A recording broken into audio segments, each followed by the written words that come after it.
Alright guys, welcome back to another video.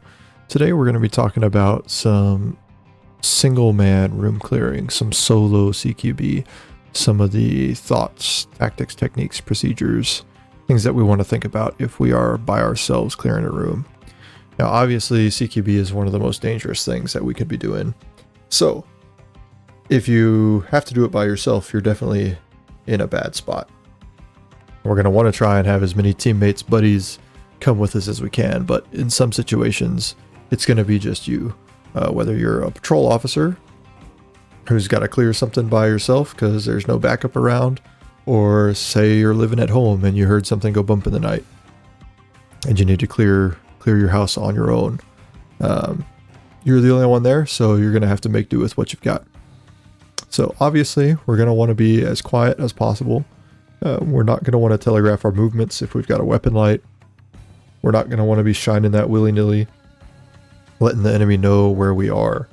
We're going to want to be quiet until we have to be loud. So we'll go ahead and get started here with this. We just got our solo operator here. So when we come here, we're going to want to swing this door open and let it breathe. Right? So just like when we have multiple people on the team with us, angles are going to be what saves you in CQB. So what we'd like to do is get as deep an angle as we can over here and try and clear as much of this as we can from outside the structure. So we'll go ahead and slowly pie our way around here and see what we can see. Alright, so we saw an enemy while we're in there. Because we have him on go silent mode, he's not going to engage, but we'll go ahead and keep watching. They're here! And have him take him out from the outside of the structure. If we can kill guys before we go in, that's going to be best case scenario for us. So he was moving pretty quick through here. He's like a friggin' SEAL Team 6 Delta operator, whatever. You can only move as fast as you can process information. So like we said here, we'll go ahead and take him off of silent mode. Just keep in mind that typically you would want to stay silent as long as you can. But we don't want to pass up on a target once we see him. If we see him when we're standing right here, then we want to take our shot from right here. You're going to want to go as slow as you can. That way you can process everything that's going on. You know, in here right now, this is an empty room except for the guy in it. At your house, there's going to be furniture, clutter, chairs, couches, TVs, all kinds of stuff, mirrors. There's going to be all sorts of stuff in here that you're going to have to process through on your way. So slow is smooth and smooth is fast in CQB always. So we've cleared as much of this room as we can from the outside. We know that this is all clear now. So when we enter the room, there's two options. We can either come straight into this corner, or we can come this direction and look into this corner. So think about it from this guy's perspective. If there's a bad guy right here and I come through this door and I just am basically sprinting straight at him, my body is just going to keep getting bigger, keep getting bigger, keep getting bigger. I don't have to do much aiming. If I'm already aimed at the door, as soon as you come in this way and go this direction, he's going to start shooting at you. So the preferred method to enter this room, knowing that this has not yet been cleared, is going to be to move laterally. If this guy is shooting here, if we're moving laterally and seeing him, we're going to be throwing all of our bullets this direction into that corner. Meanwhile, he's going to be having to pan this direction, trying to shoot and keep up with us. So it's always going to be better to enter this direction and immediately be looking here. So we will do that. Alright, so this room's clear. As soon as we've determined that the room is clear, we can go ahead and make our way up to the next door. So here, again, we're going to set up on the door handle side, because that's how you open doors, is from the door handle side. We'll swing that open, and we can see into this room this way. Same thing as before. We're slowly going to start to clear. Okay, we found a bad guy there.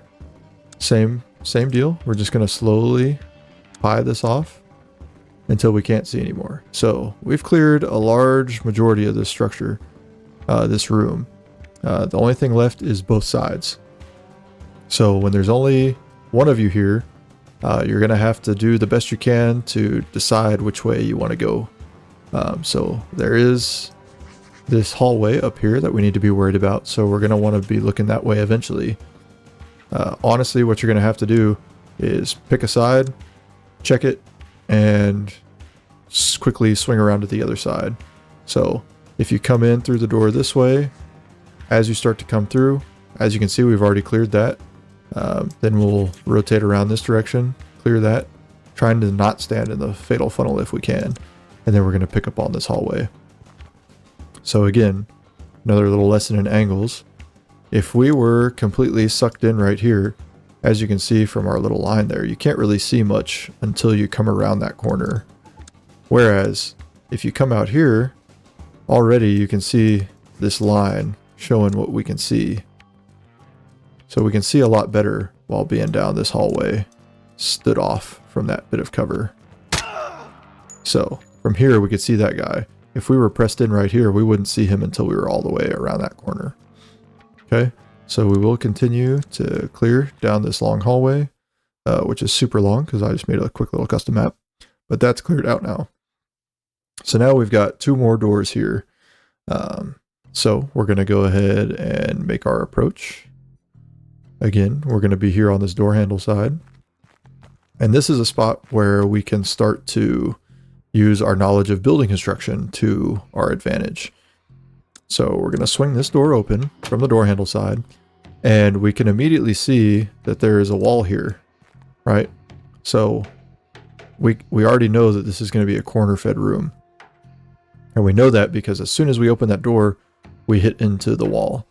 So typically in a corner fed room, your door handle will be here, and then the door is going to swing open that way.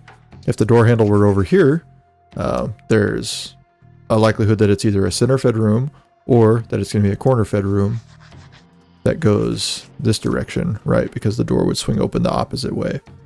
So here, we do have to be cognizant of this door, but because it is closed, it's not as high a priority yet.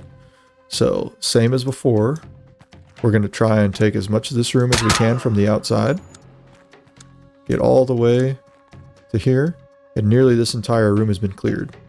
Same thing as before. Again, we can either come in directly this direction, but if there is a bad guy here, he's going to be waiting for us. So to make his job more difficult, we can come this way while looking in. So we're going to go ahead and do that. And this room's been cleared. So here's the other thing that's no fun about solo CQB. Now we're in this room. We've got no idea what's going on in that hallway. So what we're going to have to do is we're going to have to retake the hallway.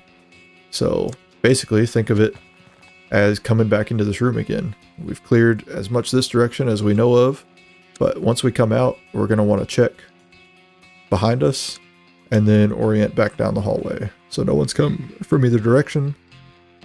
And now we can get back up to this next door. Okay. So as we come in, we'll swing this door open. And I have a wall there, which is not good. So I can't actually get into this building. Stand by. Okay, so we fixed the map. And now we are ready to come through this door again. So like we were saying, if the door handle is on this side, that means it's either going to be a center fed room or a corner fed room. So this, if we're coming from this direction, is a little more preferable because as we're coming around and we open that door, we can see the wall here. So we know this is a corner fed room. As we see here, when we swing this door open, immediately we don't know what type of room it is. So we're going to have to pie and continue to pie and continue to pie until now we've realized that this is a corner fed room. So we've had to expose ourselves quite a bit more before we realize what type of room it is. Now, same as before. If there is a bad guy in this corner, if we come in this direction, he's going to have a super easy shot on us. Whereas if we come in this direction and are pied into this corner, he's going to have a more difficult time shooting at us. So we will go ahead and do that, and we're going to get him looking at this corner. And we get 2 shots off before he has any idea what's going on. So that's a quick little video for you guys. Hopefully you can see some of the tactics that we use when we're a solo CQB. Basically, we just have to go slower, and we have to be aware that sometimes we're going to have to expose our backs. But what we can do is try and plan best we can along the way. Look at the building construction, enter rooms in a way that gives us the best advantage as opposed to an enemy. Always go into the room expecting an enemy to be there. That way you're not surprised if one is there. So, like I said, hopefully that all makes sense to you guys. If it doesn't, drop a comment. We can make another video trying to explain some things. If you guys like the video, comment, subscribe, keep sharing with everybody. I really appreciate you guys helping the channel grow. So until next time, we'll see you.